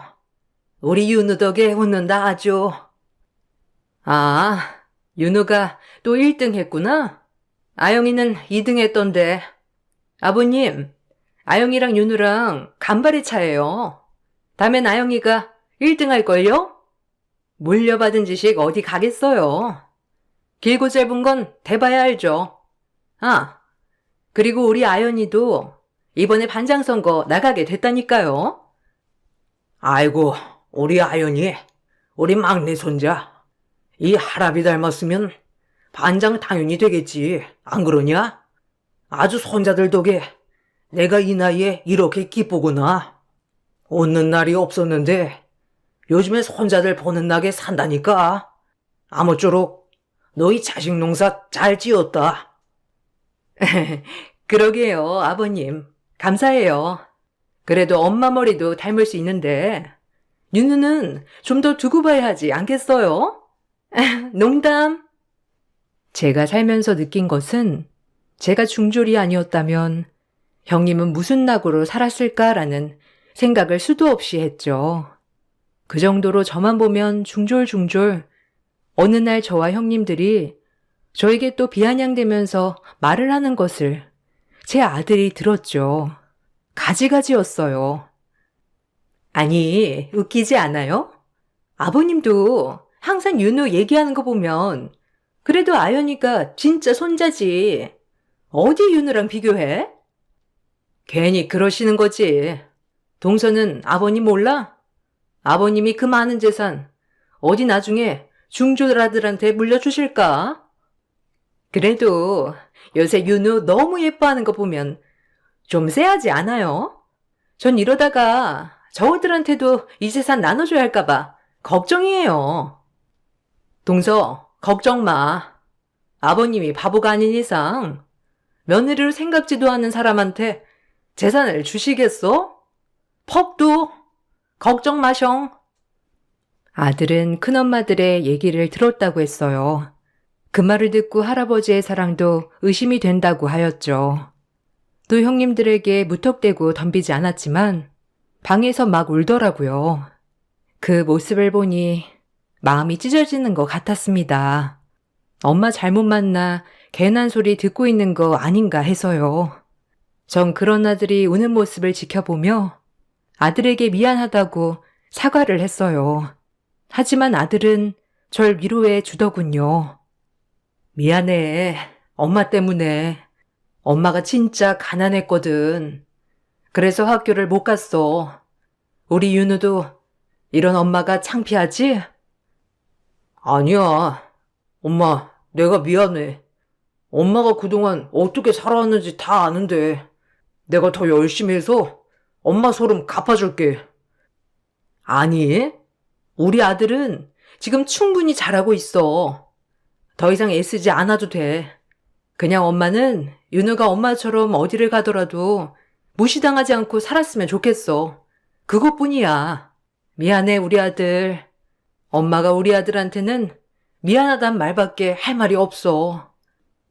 이 시간 이후부터 미안해하지 않기. 난 엄마 때문에 너무 행복하고 엄마라는 사람이 내 엄마라서 너무 좋아요. 아들의 한마디가 제 인생 모든 서름을 해결해 주는 것 같았습니다. 그리고 전 더욱더 열심히 했어요. 시부모님의 봉양도 그리고 아들의 뒷바라지도 말이죠. 무엇을 바라고 한 건 아니었고 그저 제가 당연히 해야 할 일이라고 생각했어요. 아들은 원래도 열심히 공부하는 스타일이었지만 그날이 있고서 더욱더 이를 갈고 공부했습니다. 오히려 제가 나서서 말릴 정도였죠. 윤우야, 좀만 천천히 해. 오늘은 잠 좀 자고, 이러다 병나겠다. 원래 하던 대로 해. 그래도 충분해, 윤우야. 너무 욕심내면 힘들어. 아니요. 두고 보세요, 엄마. 제가 엄마 소름 한 번에 갚아드릴게요. 엄마, 우리 셋이 나가 사는 게 소원이라고 하셨죠? 에이, 그건 그냥 하는 말이지. 아마 네 큰엄마들도 그럴걸. 원래 며느리들은 다 그래. 그런 거 신경 쓰지 마. 아들은 제가 듣기라도 좋게 말해 주었죠. 그리고 그로부터 3년 후 아들은 서울대 의대에 합격했습니다. 물론 큰형님 딸은 일반 사립 4년제 대학을 갔죠. 저희 집은 그야말로 경사였어요. 형님들도 입을 다물지 못했고 아들의 의대 합격증을 보는 날 전 정말 까무러칠 뻔했으니까요. 내 평생 모든 서름이 보상되는 순간이었죠. 너무 깊은 눈물이 흘렀습니다. 엄마, 저 드디어 합격했어요. 이제 엄마도 두 발 뻗고 푹 쉬세요. 그리고 엄마 인생 사세요, 이젠. 그동안 저 뒷바라지 해주느라 못하셨던 거 지금이라도 많이 하셨으면 해요. 고마워요. 엄마 아니었으면 저 서울대는 꿈도 못 꿨을 거예요. 고마워, 윤우야. 정말. 엄마가 뭘 했다고 쉬어. 지금부터 진짜 우리 아들 잘 해먹어야지 체력 안 떨어지게. 의사 공부하는데 엄마가 가만히 있을 수 있겠어? 너무 장하고 고맙다, 윤우야. 할아버지 할머니도 이 사실 알면 기뻐하실 거야. 엄마 너무 기뻐. 아들이 서울대 의대에 합격하고 무뚝뚝하던 시아버님 20년 꼬박 밥을 차려드렸음에도 고맙단 소리 한번 들어보지 못했지만 제 아들 서울대 의대 합격증 가지고 온 날 처음으로 제게 말씀하셨습니다. 처음이기에 더욱더 가슴에 와닿았고요. 아유, 우리 집에 의사가 나온다니? 아유, 고생했다, 윤우야. 내 자랑스러운 손자. 그리고 윤우엄이 그동안 정말 고생 많았다. 아버님의 한마디에 모든 걸 이룬 것 같았어요. 이제 와서 지금까지 저에게 아무 말씀도 안 하셨던 아버님은 처음으로 제게 고맙다고 하셨죠. 형님들은 그런 모습을 보고 정말 표정 관리를 못했고요. 정말 난생 처음 고소하다고 생각했어요. 동서, 축하해. 아들 덕분에 아버님한테 고맙다는 소리도 듣고 아주 행제했네.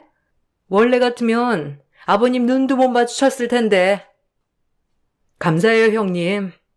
아영이도 윤우처럼 좋은 대학 갔으면 좋았을 텐데.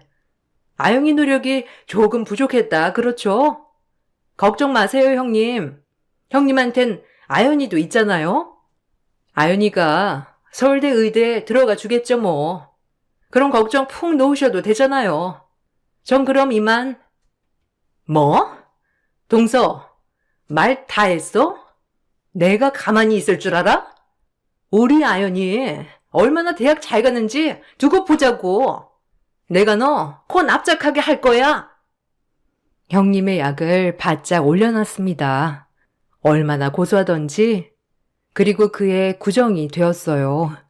아버님은 한 해 한 해 저희에게 세뱃돈을 주시지만 저는 받아본 적 없는 세뱃돈이었어요.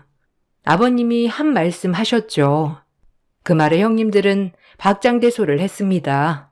아주 크게 말이죠. 저 역시도 그 말을 듣고 심장이 두근거렸어요.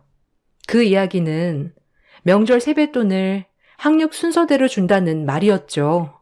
심장이 벌렁거렸습니다. 이번 명절에 학력 순서대로 세뱃돈을 줄 거다. 아들, 며느리, 손자, 손녀 할 거 없이 전부 다 말이야. 그런 줄 알고 있어. 어머머, 학력 순서요? 그럼 중졸인 동서는 도대체 얼마나 주시려고? 에이, 너무하셨다, 아버님. 동서, 안 그래? 어머, 그러게요. 우리 동서 얼마나 주실지가 제일 기대되는데요. 아버님, 장난 너무 짓궂으시다. 이제 애들도 컸는데. 역시는 역시였어요. 아무리 아들을 좋은 대학 보내놔도 아버님한테는 전 중졸 며느리, 그 이상 그 이하도 아니었죠.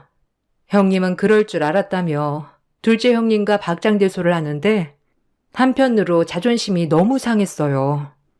제 아들도 그 소리를 듣고 있었거든요. 정말 자존심이 상했습니다. 그렇게 자존심이 상한 채 아버님과 어머님에게 차례대로 세배를 올렸어요. 형님들은 아버님에게 돈 봉투를 받고 싱글벙글 난리가 났죠. 그리고 저의 차례가 되어 제 앞에 봉투를 내미는 시아버님. 전 뜯지 않았어요. 형님들이 비아냥될 게 분명했기 때문이죠. 하지만 형님들이 뜯어보라고 성화를 하는 바람에 결국 아버님이 주신 세배 봉투를 뜯었습니다. 하지만 제 생각과는 다르게 놀라운 것이 있었죠. 뜯어봐, 동서. 그래도 아버님이 주신 건데 앞에서 오픈은 해야지, 안 그래? 우리도 다 뜯었잖아. 동서는 얼마야? 어? 그러게요. 동서, 얼른 열어봐. 이거 예의 아니다. 그래도 아버님이 특별히 챙겨주신 설날 보너스인데 얼른 열어봐. 어머, 이건 집문서 아니에요, 아버님? 어떻게 이런 집문서를 저에게... 아니, 여기 아버님이 가지고 계시는 광교 아파트잖아요. 아버님은 저에게 집문서를 주셨습니다. 형님들에겐 각 100만 원씩, 그리고 저에겐 광교의 아파트 하나를 선뜻 주셨죠. 전 너무 놀란 나머지 이게 맞는 건지 형님들과 바뀐 게 아닌지 믿을 수가 없었죠. 하지만 아버님은 제 모습을 보고 말씀하셨어요. 그동안 너무 고생했다, 막내야. 내가 너무 무심했지? 처음엔 정말 중졸이어서 싫었단다. 하지만 널 알면 알수록 시간이 지나도 변하지 않는 네 마음, 꾸준함, 그리고 무엇보다 우리 손자가 훌륭하게 자란 것도 다 네 덕분이더구나. 내가 그동안 너무 몰랐지? 미안하다.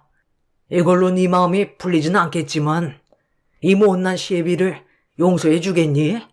앞으로 뭐든 큰 며느리, 둘째 며느리 할 거 없이 나한텐 다 똑같은 며느리다. 그것만 알아두렴. 많이 서러웠지? 참 미안하다.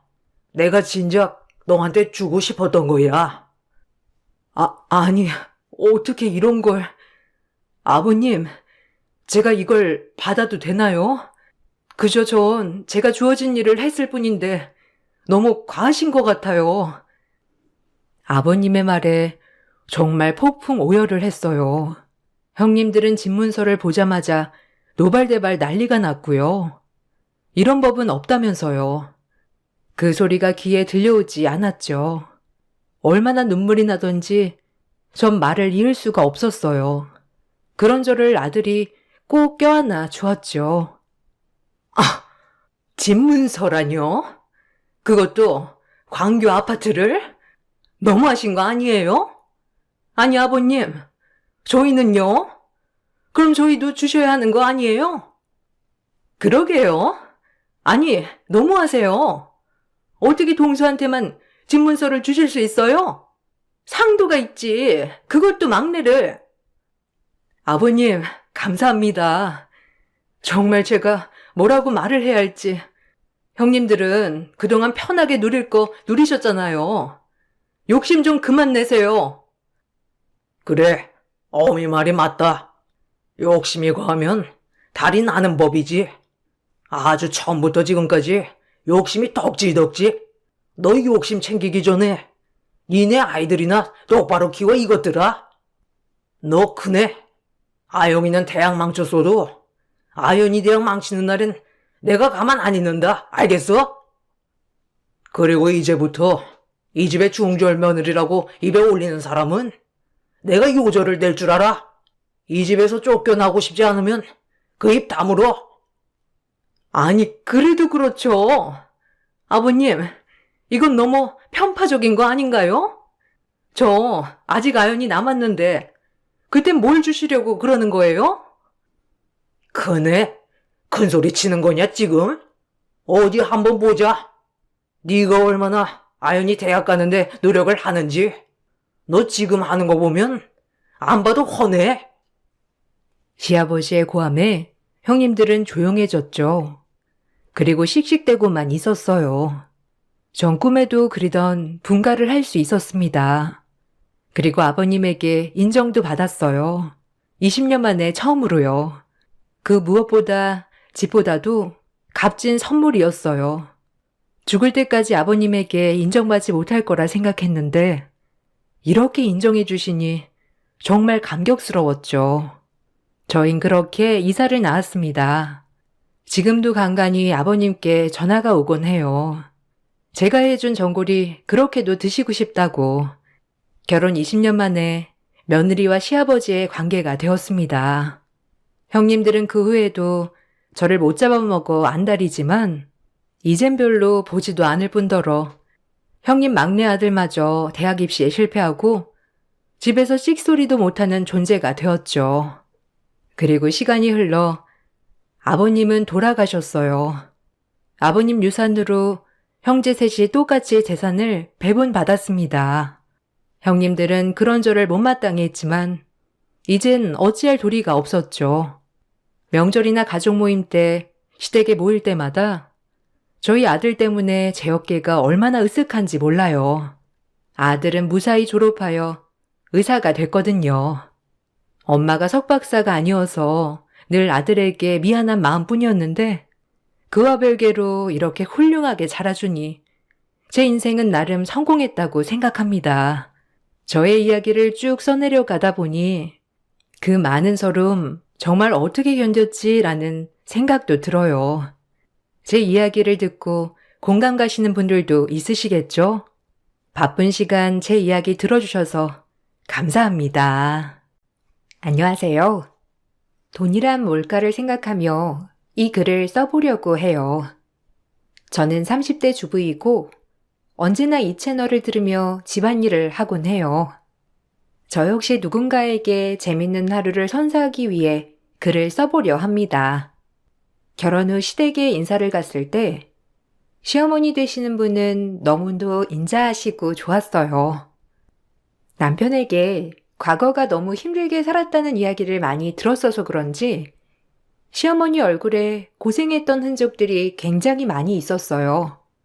그런 시어머니가 안쓰러워 전 시어머니에게 정말 잘해드려야겠다라고 생각하였고 그렇게 아들들밖에 없는 시어머니에게 딸이 되도록 노력했답니다. 같이 살지 않았어도 참으로 행복했던 날들이었어요. 둘째네 결혼할 여자들이고 집에 인사 온단다. 그네네 올 수 있지? 아무래도 같이 보는 게 좋을 것 같은데. 아, 그럼요. 제가 이것저것 준비할 테니까 어머님은 아무것도 하지 마세요. 힘드신데 괜히 몸 다치세요. 제가 일찍 갈게요.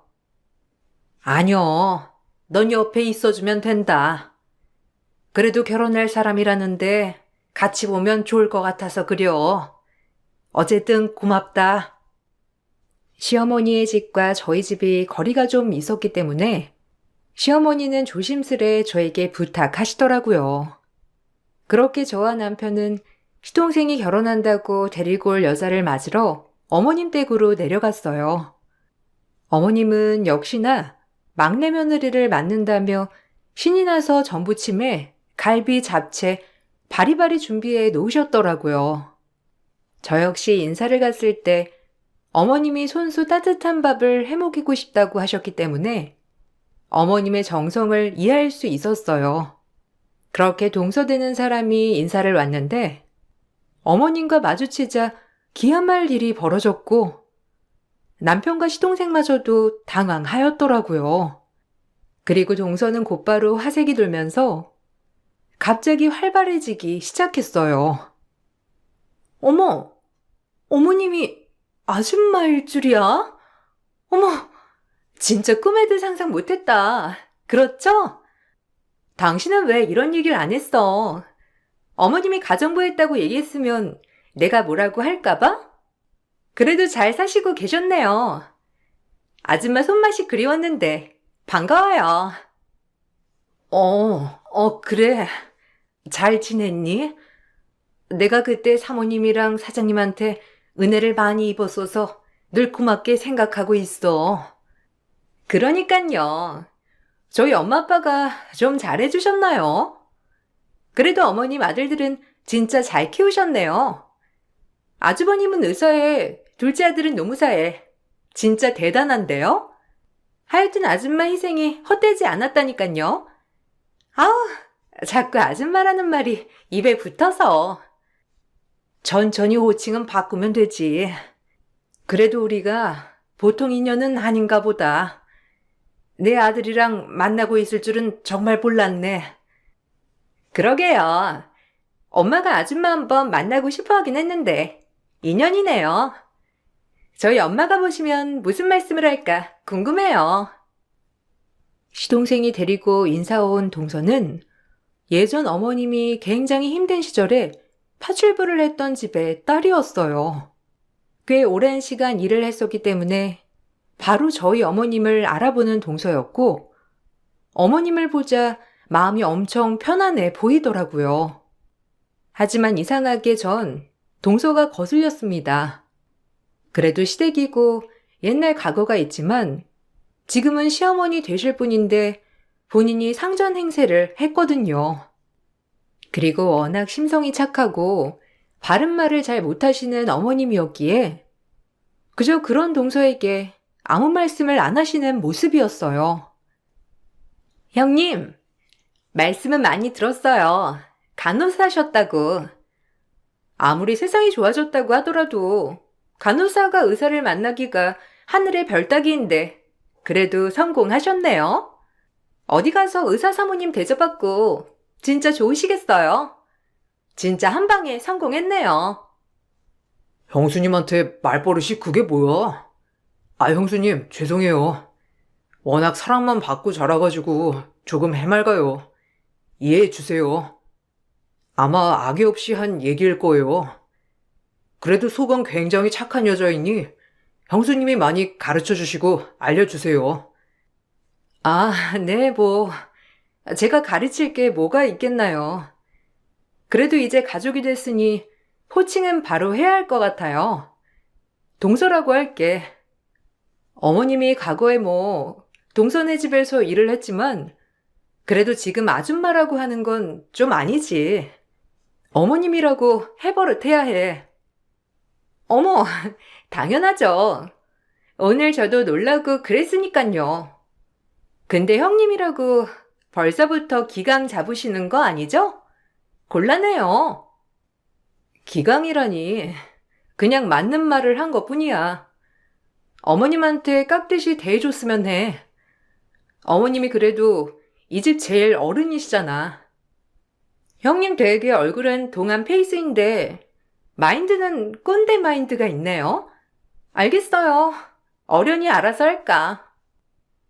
어딘가 모르게 싸한 구석이 있는 동서였어요. 그래도 분란을 만들고 싶지 않아 마음속에 꾹꾹 눌러왔던 말들을 참았고 그렇게 첫 만남은 지나갔습니다. 동서가 돌아간 뒤에 어머님한테 듣기론 마냥 예쁨만 받아서 그런 거니 우리가 이해해야 한다고 먼저 말씀하셨어요. 어머님은 원래가 누구누구 어떻다 이렇게 말씀하시는 분이 아니셔서 그런지 동서가 마음에 든다 안 든다 말을 하지 않았고 그저 본인 아들이 행복하면 됐다 싶은 마음이 드는 것 같았어요.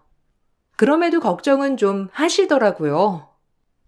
내가 그래도 둘째네 집에서 한동안 일을 했는데 너 아무렇지 않니? 엄마 때문에 창피하거나 하는 건 아니야? 엄마는 그게 뭐가 창피한 거라고. 그렇게 번 돈으로 우리 공부시켜 주신 거잖아요. 그러니까 괜히 작아질 필요 없어요. 에이구, 그렇게 말해주니까 고맙다. 넌 이렇게 많이 배우고 잘났는데 혹시라도 엄마 때문에 너까지 무시당할까봐 그래. 그런 애 아니니까 걱정 마세요. 조금 자기밖에 모르는 이기적인 구성은 있지만 그래도 마음은 착한 애예요. 엄마도 오랜 시간 겪어봤으니 잘 아실 거 아니에요. 조금 불편하실 수도 있겠지만 그래도 저희를 예쁘게 봐주시고 응원해 주세요. 알지. 요즘 뭐 안착한 애들 어디 있겠니? 그래도 혹시 네 결혼에 엄마가 방해된다면 언제든 얘기해라. 알겠지? 시동생은 동서한테 푹 빠진 것 같아 보였어요. 전 어머님의 입장이 이해가 갔기 때문에 마음이 좋지 않더라고요. 그렇게 시동생은 결혼을 하게 되었고, 본격적으로 동서는 저희 집의 식구가 되었답니다. 하지만 결혼식에서도 어머님은 죄인이셨고, 사돈네 집안이라고 하는 사람들은 동서와 똑 닮은 성격을 가져 보였어요. 다짜고짜 어머님한테 반말을 찍찍 하셨거든요. 어머, 순찬댁을 여기서 볼 줄이야. 그때 상견례장에서도 얘기했지만 우리가 보통 인연은 아니라니까. 아니, 아들을 어쩜 저렇게 잘 키웠어. 우리 집에 걸맞게. 난 그때 아들 공부 잘한다고 얘기는 들었어도 저렇게 잘할 줄은 몰랐지. 그래도 아들들이 엄마가 고생하는 건 알아가지고 저렇게 공부해서 성공한 건가 봐. 순창댁 자식 농사는 성공했다니까. 아, 네, 뭐 그렇게 봐주시니 감사하죠. 제 아들이 그래도 부족한 게 많은데 모르는 거 있으면 많이 알려주세요. 그래야지. 내가 뭐 옆에 딱 데리고 있으면서 잘 가르칠게. 순창댁도 알다시피 우리가 가진 게 돈밖에 없잖아. 아들 인생 핀 거라고 생각해. 지금은 남의 밑에서 일하지만 우리가 나중에 사무실도 차려주고 대표도 시켜줄 건데 장가 잘 온 거지. 내 입으로 말하긴 그렇지만 솔직히 우리 집에 장가 오고 싶어서 안 달라는 사람들이 한둘이 아니거든. 이래봐서 알잖아? 동서의 친정 식구들은 시어머니가 본인들이 부리던 가정부였던 걸 알고 은근 무시하며 하대하더라고요.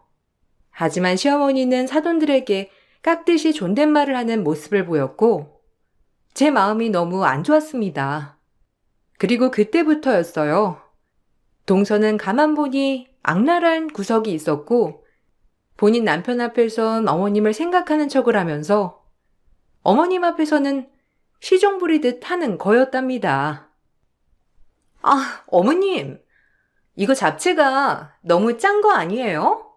다시 하세요. 아니, 그때는 손맛이 좋았는데 왜 이리 변했어요? 아이고, 짜냐? 아, 내가 요새 미각이 왔다 갔다 하나벼. 그래, 그럼 다시 해야지. 네가 옛날에도 간은 잘 봤잖니. 어머님은 남의 집 일을 그렇게 하고도 음식 간 하나를 못 맞추세요? 아우, 참. 그리고 전 짠 거는 진짜 싫어하거든요. 동서, 말을 왜 그렇게 해? 그럼 동서가 해 먹어. 지금 어머님이 우리 내려왔다고 맛있는 거 해주시는 건데. 어머, 제가 뭘요? 그리고 형님, 옛날부터 발끈하는 거, 그거 피해의식인 거 알아요? 혹시 저한테 뭐 피해의식 느끼세요? 내가? 내가 왜 동서한테 피해의식을 느껴? 진짜 동서 말하는 거 글러먹었구나. 사람이 본인을 되돌아봐야지. 제가 뭘 어쨌다고 그러시는 거예요. 참나, 하여튼 끼리끼리하더니. 형님이랑 어머님이랑 제 짝이네요. 구질구질한 게. 너 말 그렇게 하는 거 아니다. 아무리 내가 니네 집에서 일을 했기로서니 사람한테 그러면 되니? 그런 마인드 고쳐야 해. 동서의 막말은 선을 넘어버렸고 제가 폭발하려던 찰나 시어머님이 대신해서 동서한테 뭐라고 하였어요. 주방에서 새 여자가 시끌시끌한 느낌이자 시동생이 주방으로 들어왔고 동서는 그 앞에서 눈물을 흘리며 이간질 쇼를 하면서 연기를 했어요. 죄송해요, 어머님, 형님. 제가 잘 몰라서 그러는 건데 알려주시면 안 될까요? 그리고 아무리 제가 어머님이랑 안면이 있다고 하더라도 그래도 이제는 며느리인데 옛날 일은 다 잊으시고 형님한테 하던 것처럼 대해주시면 좋을 것 같은데. 동서, 지금 뭐 하는 거야? 서방님 들어오니까 갑자기 눈물쇼 하는 거야? 뭐 이런 게 다 있어, 진짜. 또 이런 류의 인간은 처음 보네. 형수님, 말 가려하세요. 지금 시대가 어느 시대인데 시집살이를 시키려고 하는 거죠? 엄마도 진짜 실망했어요. 엄마가 예전에 이랬던 건 이랬던 거지만 지금은 시어머니면 시어머니로서의 품위를 지켜야죠. 며느리를 그렇게 괴롭히면 돼요? 자기야, 그만해. 내가 잘못한 거지 뭐.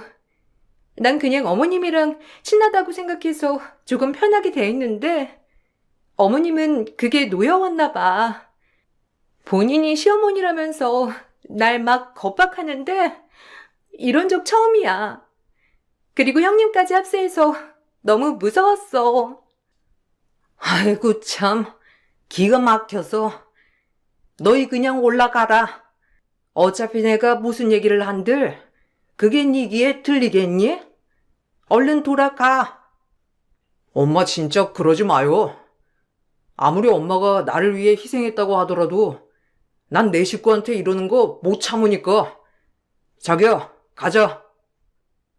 그렇게 동서의 눈물쇼에 넘어간 시동생은 시어머니에게 화를 내고 돌아갔어요. 그리고 시어머니는 한바탕 주방에 주저앉아 우셨답니다. 그동안 살아온 세월이 얼마나 서럽고 힘드셨으면 저럴까 싶은 게 마음이 너무 아팠어요. 그렇게 한참 시어머니의 넋두리를 들어드리고 집으로 돌아가려는데 남편 또한 저에게 한 소리 하였습니다. 남자는 다 똑같은 동물이라는 게 맞는 것 같았죠. 네가 형님 됐다고 재수씨 기강 잡으려고 하는 거야? 그러지 마. 너 때문에 안 그러던 엄마도 그러는 거잖아. 둘째가 오죽하면 엄마한테 퍼붓고 집으로 가겠어? 괜히 엄마 부추기면서 재수씨 잡으려 들지 마. 진짜 그런 거 보기 안 좋으니까. 아니 무슨 내가 동서를 잡아. 그리고 나한테 이유를 물어봐야지. 다짜고짜 잡지 말라니? 그리고 당신 재수씨, 내가 잡는다고 절대 잡힐 인간 아니거든? 어머님한테 하는 걸 못 봐서 그래. 사람을 얼마나 하대하고 무시하던지, 어머님이 그 집에서 일할 때 어떤 대우받고 일했는지 안 봐도 훤하더라. 아들들 키워봤자 소용없다더니 진짜 맞는 말이다 정말. 뭐가? 재수씨 참하고 착하더구먼. 여자들이 이상한 거지. 하여튼 너 집에 분란 만들지 말고 재수씨랑 좀 잘 지내봐. 남자들은 이미 동서의 눈물쇼에 한바탕 넘어간 것 같았어요. 똥이 무서워서 피하냐, 더러워서 피하지라는 마인드로 동서를 경계해야겠다 싶었고 어느 날 동서에게 전화가 왔습니다. 그날 일에 대해서 사과하려나 싶어 전 동서를 만나러 나갔어요. 동서, 어쩐 일이야? 그날 일에 대해 뭐 그래도 미안함은 느끼고 있나 보지? 어머님 그날 엄청 우셨어. 당장 사과드려. 아니요. 제가 뭘 잘못했다고? 아, 다름이 아니라 드릴 말씀이 있어서 뵙자고 한 거예요. 솔직히 형님도 뭐 제 레벨이랑 당연히 다르고 어머님이야 말할 것도 없죠. 가정부 출신. 전 사실 이런 하류층 사람들이랑 어울려 본 적이 없거든요. 제 주변에도 다 의사천지인데 형님 같은 간호사는 처음이에요. 그래도 아주버님이 의사니 제가 정말 100번 양보해서 형님이랑은 잘 지내보려고 하는데 제 제안 받아들이시겠어요? 전 어머님같이 가정부 출신이 저한테 이래라 저래라 하는 건 못 참아요. 제 말 무슨 뜻인 줄 알죠? 형님도 그러니 어머님 편 그만 서고 제 편에 서서 저희가 이 집 기강을 이끌어갔으면 좋겠는데. 이거 완전 사이코 아니야? 야, 뭐? 하류층? 네 잘난 남편 그렇게 잘나게 만들어준 게 시어머니야. 근데 그걸 모르고 네가 기강을 잡고 싶어? 너 사람 잘못 봤다. 네가 그러면 내가 응 그래 동서 그럴게. 이럴 줄 알았나 본데 천만의 말씀이야. 전 그리고 바로 동서에게 카페에 있는 물을 뿌렸어요. 너무 화가 나서 부들부들 손이 떨렸고 동서는 물을 맞자마자 소리를 지르며 난리를 치더라고요.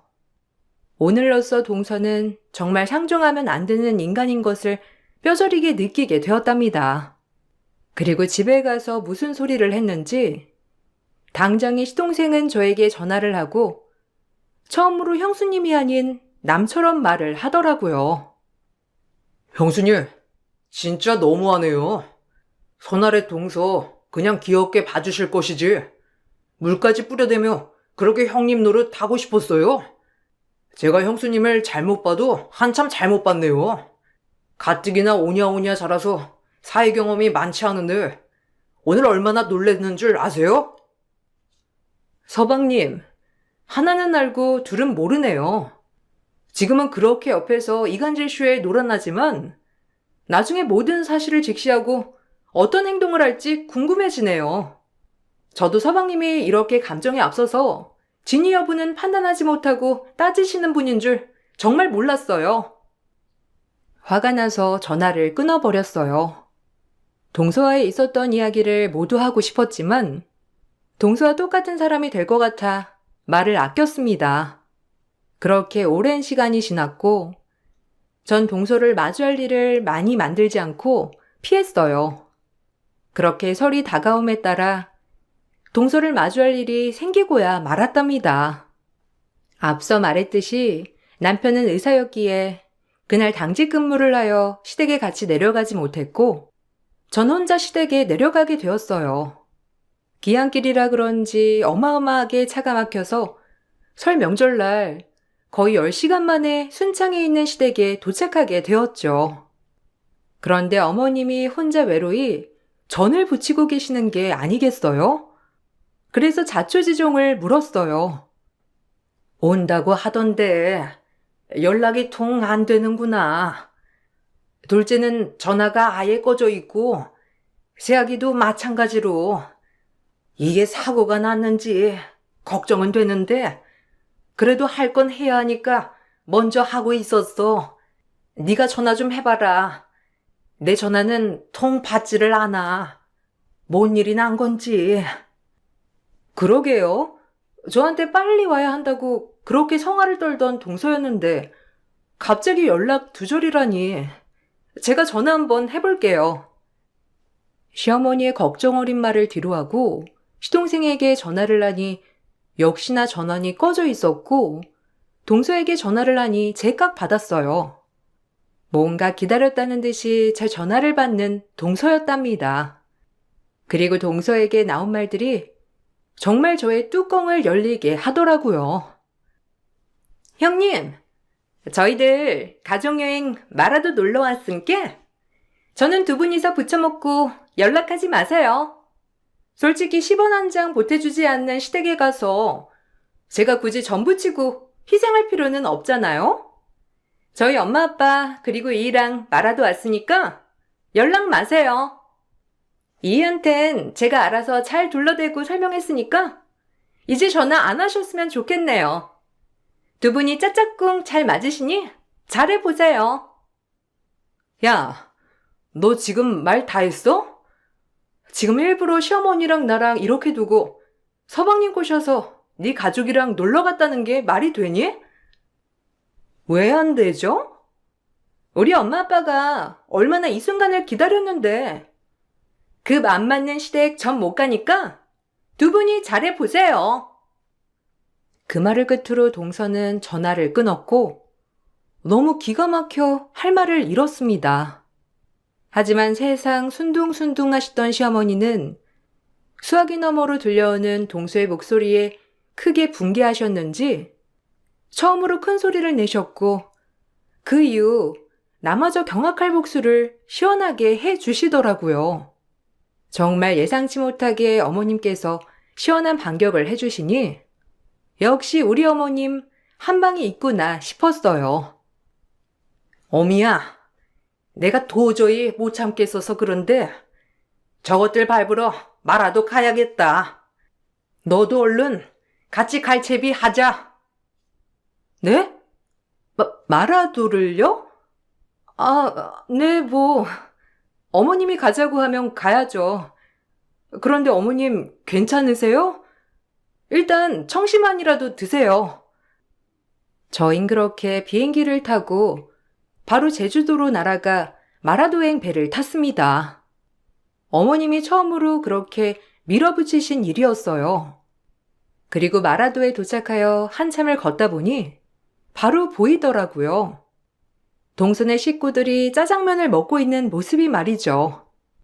뭐가 그렇게 행복한지 동선은 활짝 웃고 있었고 시동생은 바보같이 그 옆에서 아무렇지 않게 밥을 먹고 있는 모습이었어요. 아니, 엄마. 형수님. 아니, 여긴 어쩐 일이세요? 이번 설에 형수님도 못 온다고 하고 엄마도 친구분들이랑 여행 가신다더니. 동서가 그렇게 얘기했군요. 서방님 바보예요? 어쩜 그렇게 어머님을 모르세요? 모른 척하고 싶었던 건지 아님 진짜 바보같이 몰랐던 건지는 몰라도 만약 어머님이 여행을 가신다고 했으면 연락 한 번을 안 해보시는 게 말이 되나요? 그저 동서 말만 듣고 어머님을 등한시 한 거냐고요. 그렇게 동서네 집 돈이 좋나요? 동서도 말해봐. 왜 거짓말을 해서 일을 이렇게 만들어? 시동생에겐 어머님이 놀러 가시기로 해서 설에 내려오지 말라고 했다고 거짓말을 한 동서였어요. 하지만 전 그걸 고지고대로 믿은 무심한 시동생에게 더욱 실망을 하게 되었답니다. 아무리 본인 부인이라고 하지만 어쩜 그렇게 어머님께 신경을 쓰지 않을 수가 있는지 정말 너무하다는 생각이 먼저 들어 저 역시 시동생을 보자마자 싸붙이고 말았어요. 제가 언제... 여보, 형님 이상해. 어머님 잘 오셨어요. 저희 식구끼리 먹으려 했는데 어머님도 좀 드세요. 그리고 어머님이랑 형님은 저 잠깐 따로 볼까요? 괜히 여기 다 같이 모인 자리에서 큰 소리 낼 필요 없잖아요. 짜장면 너나 처먹어. 이 나쁜 것. 가족끼리 이사단 내놓고 넌 지금 짜장면이 목구멍으로 들어가냐? 뭐? 형님이랑 둘이서 전을 부쳐 먹어? 애가 어쩜 이리도 못 배우고 못돼 먹었어? 사돈들도 그러시는 거 아닙니다. 딸이 그런 행동을 하면 따끔하게 일러줘야죠. 제가 지금 설마 저희 집에 와서 전 안 부쳤다고 이러시는 줄 아세요? 얘 행동에 문제가 있다 이거예요. 네 남편을 그렇게 우리랑 갈라놓게 하니 좋으냐? 우리가 너한테 뭔 죄를 줬길래 이래? 설마 내가 파출부 출신이라서 그러니? 어머님은 이 말을 마치고 그동안 동서가 했던 행동들을 시동생에게 모두 일러주었고 시동생의 얼굴은 일그러져 갔습니다. 여우한테 속아 모든 말을 다 믿었는데 시어머니가 해준 얘기에 시동생은 충격을 받았던 거예요. 시동생이 동서에게 따지려고 하자 갑자기 동서의 어머니, 즉 사돈이 나서서 시어머니에게 또다시 하대를 하며 막말을 하더라고요. 무슨 저런 집안이 있나 싶었어요. 아니, 순창댁. 지금 감히 나 가르쳐? 우리 딸이 말아도 오고 싶어서 그런 건데 지금 순창댁이 잔소리할 일이야? 장모님, 그게 무슨 소리예요? 그리고 저희 엄마한테 순창댁이라뇨? 예전에 일하셨지만 지금은 엄연한 사돈인데. 사돈? 그럴 급이나 되고? 자네 학벌이랑 직업이 좋아서 허락한 거지. 어디 순창댁을 우리 사돈이래? 일에서 없는 것들 걷어주면 뭔가 대등하다고 생각한다니까. 내가 이래서 거지 같은 것들이랑은 상종을 안 하는데 참. 시어머니는 그 말을 듣자마자 사돈의 머리채를 잡았고 동서는 시어머니를 떼내려고 안간힘을 썼어요. 저 역시 그런 동서를 떼내기 위해 머리채를 휘어잡고 맞대맛으로 싸우게 됐답니다. 한참 머리채를 흔들다 보니 다들 지쳐 나가 떨어졌고 시동생은 이 싸움을 말리다가 결심을 했는지 한마디 했습니다. 그리고 그 말에 시어머니 또한 합세를 하여 집안을 박살내었어요. 이렇게까지는 안 하려고 했는데 장인어른이 지금 일궈낸 해서 직원들끼리 파업하려고 하는 건 아세요? 제가 노무사로서 그 직원들 편에 서서 이제 장인어른에게 대적하렵니다. 이제 장인어른도 아니죠. 당신은 딱 기다려. 이혼소장 날아갈 거니까. 아니, 지금 우릴 압박해? 너 노무사라고 지금 뻐기는 거야? 네가 우리 말만 잘 들으면 노무사 사무실 차려주는 건 일도 아닌데 사무실 갖기 싫은가 보지? 평생 남 밑에서 일하고 싶으면 그렇게 해. 집값게 노무사면 노무사지. 어디 우리 집안에 비벼? 꼴랑 10평짜리 사무실 차려주려고 하는 걸로 유세 떨지 마요. 그깟 거 나도 차릴 수 있어. 무슨 엄청난 재벌이라고 나대. 그리고 막말로 사람 대 사람으로 따지면 당신 딸이 지금 나한테 한참 미치는 거 아닌가? 꼴랑 지방대 나와서 입시미술 강사나 하는 게. 이름만 대면 알만한 중소기업 당신네 회사. 내가 그동안 파출부로 일하면서 당했던 모든 것들까지 매스컴에 고발할 거야. 직원들 노조 파업에 갑질 사장 부부까지 어디 한번 잘 견뎌봐. 그래도 우리 아들이 사랑한다고 하니 부모로서 해준 게 없어서 미안한 마음에 결혼까지 시켰더니 우리 집안을 쥐었다 폈다 하려고 대릴 사이를 들인 거였구만. 가만 안 둘 테니 그리 알아. 이 모든 사태는 당신들이 만든 거야. 알겠어? 버리장머리 없는 것 같으니라고. 지 엄마 아빠 꼭 닮아서 못돼 처먹었어 아주. 그리고 집안을 자꾸 들먹이니 나도 대학 좀 들먹여야겠다. 우리 큰애는 유능한 간호사에 서울대 간호학과를 나온 수재고 우리 아들들도 다 서울대 고려대 출신이야. 근데 넌 뭐냐? 이름도 모르는 지잡대 나와가지고 집안 믿고 우리를 하대해? 정신 나간 것 같으니라고. 꼴랑 알바나 하면서 지네가 뭐 그리 대단하다고 우리 집을 천대해. 절대 다신 못 받아들여. 그 말을 뒤로하고 저희는 다시 육지로 잘 돌아왔어요. 그리고 시동생은 회사 직원들을 만나면서 노조 파업에 관해서 도움을 많이 주었고 시어머니는 파출부를 했던 시절을 회상하며 사장 부부를 고발하였어요. 당연히 일반적으로 형사처벌이 될 수 없는지라 작은 신문회사 기사를 만나 인터뷰를 했던 것이죠. 그렇게 직원들의 노조 파업 때문에 회사는 중단이 되고 사장 부부는 갑질 부부라고 업계에서 소문이 났어요. 그리고 동서는 결국 시동생에게 위자료를 주며 이혼을 당하고 말았어요. 너희 같은 버러지들이 우리 뒤통수를 쳐? 내가 너를 그 구질구질한 데서 구제해 주려 했더니 감히 우리를 뭘로 보고 이리 대? 이게 어디서 또 입을 놀려? 사람한테 급이 어디 있니? 그냥 겨우 회사 운영하며 입에 풀칠이나 하는 주제에 뭘 그렇게 잘난 집안이라고. 그리고 딸내미 미술 시켰다고 나댔는데 결국엔 지금 입시 강사 아닌가? 그것도 알바자리로 몇 시간. 그래놓고 무슨 우리 아들을 감히 데릴 사이를 들이려 해? 아들이 좋다니 참았는데 이젠 아니라고 하니 막말 좀 해야겠다. 다 끝난 마당이지만 네 딸 교육 잘 시켜. 배운 것도 없어가지고 집안 빽만 믿고 뭘 저렇게 나대는지 우스워 죽겠다니까. 순창댁, 감히 우리 딸을 모욕해? 기가 막혀. 아니 어떻게 나한테 순창댁이 감히 막말을 해? 아우 혈압 올라. 감이라는 말은 여기서 쓰는 게 아니랍니다, 아주머니. 내가 예전에 파출부로 일했던 순창댁 갔나 본데 이젠 아니거든.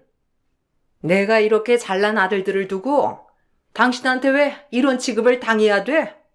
꼴랑 회사 그것 하나 운영하면서 잘도 나댄다니까. 동서와 시동생이 이혼하는 날, 이렇게 시어머니는 울분을 토하셨고 결국 마지막으로 저와 시어머니가 동서를 본 마지막이었어요. 동서는 이혼은 끝까지 하기 싫었는지 법원 앞에서도 시동생을 설득하려고 했지만 저와 시어머니를 보고 차마 시동생에게 다가서지 못하더라고요. 갑질녀의 최후였고 이래서 가정교육이 중요하다고 정말 많이 깨달았습니다. 보고 자란 게 부모들이 남들한테 갑질하는 모습만 보고 자랐으니 시집을 와도 시댁에서 갑질을 부리다가 일을 이렇게 만든 동서였던 거예요. 미안하다. 해준 것도 없어서 아마 우리가 잘 살았다면 저 집안에서 널 저렇게 이용하려고 하지는 않았을 텐데. 아니에요, 엄마. 제가 죄송해요. 여자의 눈이 돌아서 엄마까지 등한시 하려고 하더니. 진짜 죄송해요. 할 말이 없어요. 입에 발린 말만 들으면 어떻게 속지 않을 수 있겠어요. 저도 서방님한테 막말한 거 사과할게요. 동생 같아서 너무 답답해서 그랬네요. 그동안 동서 이간질한 게 한두 개가 아니지만 그래도 이렇게 마무리가 되어서 정말 다행이라고 생각합니다. 형수님, 죄송합니다. 형수님한테도 드릴 말씀이 없지만 그래도 저희 엄마 옆에서 힘이 되어주셔서 정말 감사해요. 그렇게 악랄한 여자는 최후를 맞이했어요. 파업도 잠시, 다시 회사원들은 회사에 돌아가 일을 했지만 동서의 아버지는 그때 파업이 충격적이었던지 전문 경영인으로 대체를 하여 일선에서 물러났다고 하더라고요. 하지만 업계에서 이미 소문이 날 대로 났던지라 인력난이 보통이 아니라고 했어요. 회사원 익명 커뮤니티에서는 그 회사를 거르라는 말까지 있을 정도로 소문이 나버린 거였죠. 별로 안타깝진 않고 본인들이 자초한 일이라고 생각하니 참 고소했어요. 그리고 동서도 그렇게 고개를 빳빳이 들고 다니던 여자였지만 결국 끝은 이혼녀가 되어 위자료까지 주고 나자 결국 주변 사람들에게도 잘난 척을 하지 못하게 되었어요. 건선징악의 결말을 맞은 것이고 몇 개월이 지나 시동생은 본인의 힘으로 노무사 사무실을 차려 이름을 널리 알려 그래도 곳곳에서 많이 찾아주는 이들이 생겼어요. 동서도 그 소문을 들었는지 몇 개월 만에 시동생에게 연락을 하여 그동안 본인의 잘못을 일일이 얘기를 했다고 했어요. 하지만 시동생은 그 문자를 읽고 바로 차단했다고 하더라고요. 이걸 시동생 입에서 듣는데 너무 고소했어요. 정말 본인을 돌아보지 못하고 남한테 갑질하는 동서가 많은 걸 배웠기를 바랬고요. 이제 여자 보는 눈 좀 기르려고요. 언제가 될지 모르겠지만 엄마가 꼭 마음에 드는 여자로 데리고 올게요. 기대하세요. 엄마는 네가 좋으면 상관없지만 너까지 무시하지 않는 여자였으면 좋겠다 싶어. 엄마는 그거 하나면 된다. 우리 가족 앞으로 더 행복하게 살아봐요. 저도 우리 가족이 항상 좋은 일만 있기를 진심으로 바랄 테니까요.